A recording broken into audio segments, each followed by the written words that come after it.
نحمده ونصلي ونسلم على رسوله الكريم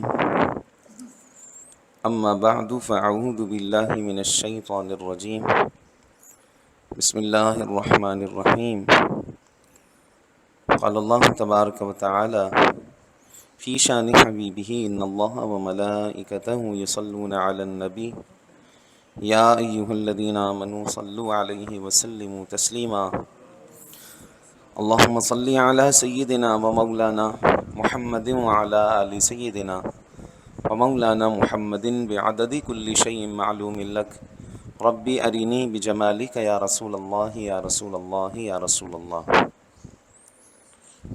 نیکی کی دعوت کا بیان چل رہا ہے۔ کل کے درس میں ہم نے آپ کو اس بات کو بیان کیا تھا آپ کے سامنے کہ سب سے افضل جہاد کیا ہے، اور ظالم حاکم کے سامنے حق بات کہنا، اسے حضور نبی کریم صلی اللہ علیہ وسلم نے افضل جہاد قرار دیا۔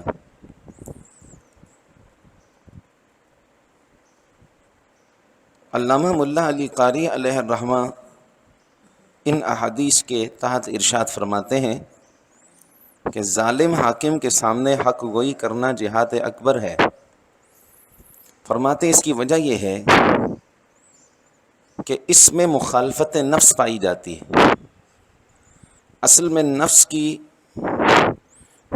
کا میلان ہے، نفس کی جو چاہت ہے، نفس کی چاہت یہ ہے کہ نفس جو ہے یہ صاحب اقتدار، صاحب منصب کی خوشامد کرتا ہے۔ جو منصب پر موجود ہو، کرسی پر موجود ہو، صاحبان اقتدار ہوں، نفس جو ہے ان کی خوشامد کرتا ہے۔ تو ان کی خوشامد کرنا اس لیے چاہتا ہے تاکہ ان سے انعام و اکرامات اور ان سے نوازشات اسے ملتی رہیں، اور ان کی پشت پناہی اسے حاصل ہو اور وہ اسے نوازتے رہیں۔ تو اس لیے نفس جو ہے، نفس کی چاہت یہ ہے کہ وہ خوشامد کرے ان کی۔ تو جہاد جو افضل جہاد اس لیے ہے کہ اس میں نفس کی مخالفت ہے۔ تو اس لیے نفس یہ نہیں چاہتا کہ حاکم کو نیکی کی دعوت دے کر خود اپنے آپ کو پریشانی میں مبتلا کرے، خود اپنے آپ کو تکلیف میں مبتلا کرے، وہ بھی ظالم حاکم مد مقابل ہو اور اسے حق بات کہنا، اس کے سامنے کلمہ حق بلند کرنا اور اس کے سامنے حق گوئی کرنا، یہ اس لیے ہے۔ تو وہ اپنے آپ کو تکلیف نہیں ڈالتا، حالانکہ باوجود یہ کہ اس میں حاکم اور رعایا دونوں کے لیے نصیحت ہے۔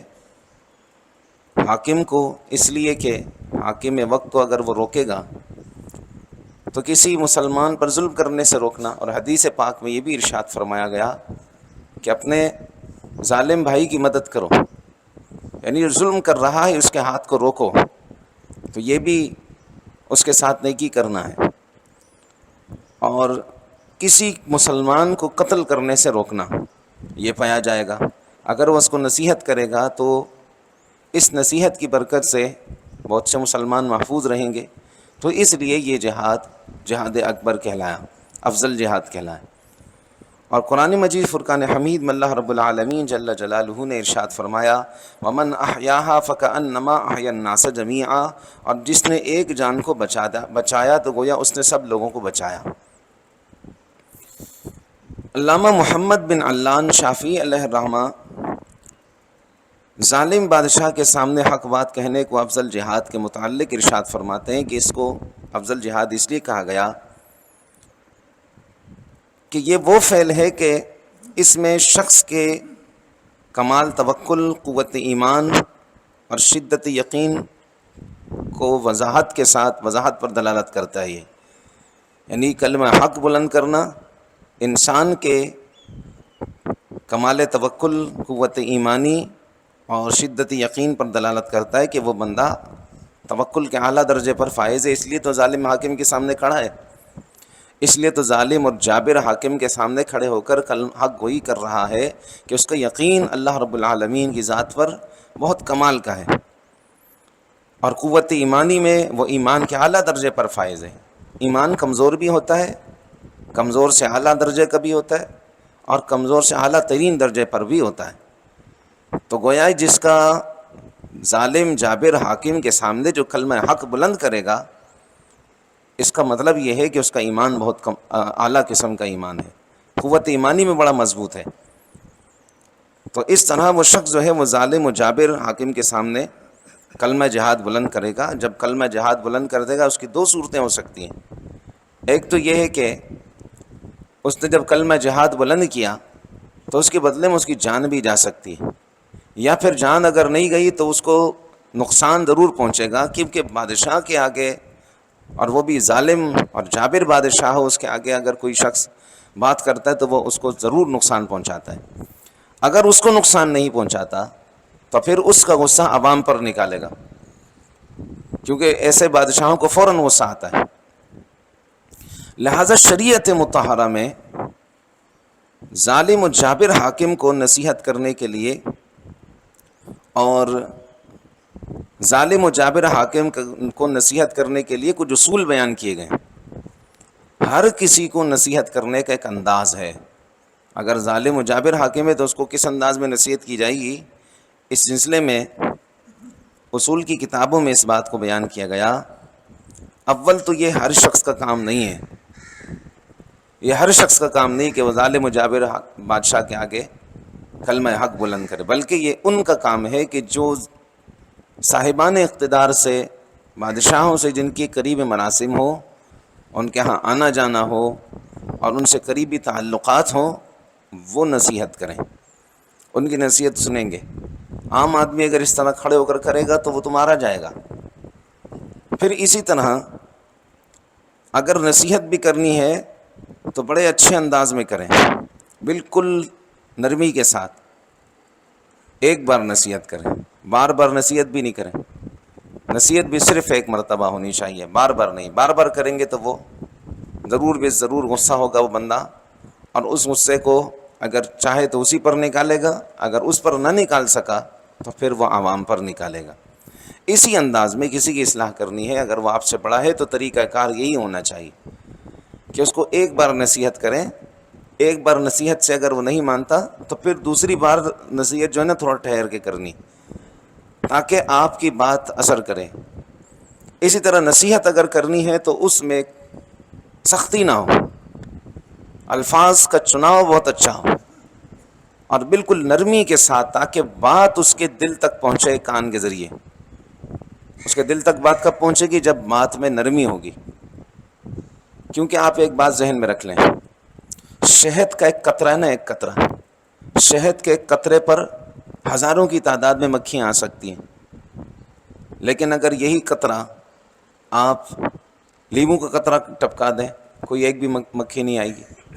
اسی طرح آپ نمکین قطرہ ٹپکا دیں، کوئی مکھی نہیں آئے گی۔ شہد کا ایک قطرے پر کتنی مکھیاں آ جائیں گی؟ شہد کی مکھیاں آ جائیں گی، چونٹیاں آ جائیں گی۔ تو مثال اس لیے بیان کی کہ لہجے میں چاشنی، لہجے میں نرمی ہوگی تو بات اثر کرے گی۔ تو یہ ہے حکام ظالم، یعنی ظالم بادشاہ کو نصیحت کرنے کا طریقہ جو بیان کیا گیا، کیونکہ اس عظیم مقصد ہے اور اس میں کامیابی حاصل ہونی چاہیے۔ حضرت امام اعظم ابو حنیفہ، ہمارے امام حضرت سیدنا نعمان بن ثابت رضی اللہ تعالی عنہ اپنے شاگرد رشید حضرت امام ابو یوسف رحمۃ اللہ تعالی علیہ کو بادشاہ کو نیکی کی دعوت دینے کے متعلق نصیحت کرتے ہوئے ارشاد فرماتے ہیں کہ جب تم بادشاہ کے اندر کوئی خلاف شرع بات دیکھو تو اس کی اطاعت کرتے ہوئے اس کے سامنے اس برائی کا ذکر کرو، اطاعت کرتے ہوئے، اور اس سے یوں کہو کہ اس کی طاقت و قوت تم سے زیادہ ہے، بادشاہ کے پاس اختیار زیادہ ہے، اس کے پاس پاورز زیادہ ہے، اس کی قوت اور طاقت زیادہ ہے۔ تو امام اعظم کہتے ہیں کہ تم اس کی اطاعت اور فرما برداری کرتے ہوئے اس کے سامنے اس کی برائی کا ذکر کرو، اس لیے کہ اس کی طاقت اور قوت تم سے زیادہ ہے، اور اس سے یوں کہو کہ جن باتوں میں آپ کو مجھ پر اقتدار اور اختیار حاصل ہے میں ان میں آپ کا فرما بردار ہوں، لیکن آپ کے کردار میں کچھ ایسی چیزیں دیکھ رہا ہوں جو شریعت کے موافق نہیں ہیں۔ اس انداز میں یہ امام اعظم حضرت امام ابو یوسف یہ قاضی القضات رہے ہیں، چیف جسٹس، سب سے بڑے چیف جسٹس، تو یہ ان کو نصیحت کر رہے ہیں۔ امام صاحب نصیحت کر رہے ہیں امام ابو یوسف کو کہ اس کو اس انداز میں بادشاہ کو یوں نصیحت کرنی ہے کہ جن باتوں میں آپ کو مجھ پر اقتدار اور اختیار حاصل ہے میں ان میں آپ کا فرما بردار ہوں، لیکن آپ کے کردار میں کچھ ایسی چیزیں دیکھ رہا ہوں جو شریعت کے موافق نہیں۔ اچھا، پھر ساتھ میں ایک اور نصیحت کرتے ہیں، یہ یاد رہے کہ ایک مرتبہ نصیحت کر دینا کافی ہے، بار بار اگر تم دیکھو گے اور بار بار اگر تم اس کو بولو گے تو پھر نصیحت کا اثر ختم ہو جائے گا۔ تو امام اعظم ابو حنیفہ رضی اللہ تعالیٰ عنہ نے اپنے شاگرد رشید کو نصیحت کرنے کا طریقہ بیان کیا، تو معلوم یہ ہوا ہر شخص اول تو حکام ظالم کو نصیحت کر نہیں سکتا، اور جس کو ذمہ داری ہے وہ نصیحت کرے، اس میں چوکے نہیں، اور نصیحت کا انداز بالکل نرم ہونا چاہیے۔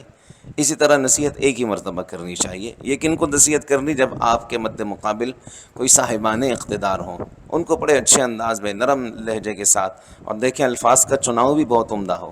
اللہ کریم کی بارگاہ میں دعا ہے اللہ تعالیٰ ہم سب کو نیکی کی دعوت عام کرنے، برائیوں سے بچنے اور دوسروں کو بچانے کی توفیق عطا فرمائے، آمین۔ الحمدللہ رب العالمین، والصلاة والسلام على سید الانبیاء واشرف المرسلین وعلى آلہ وصحبہ اجمعین۔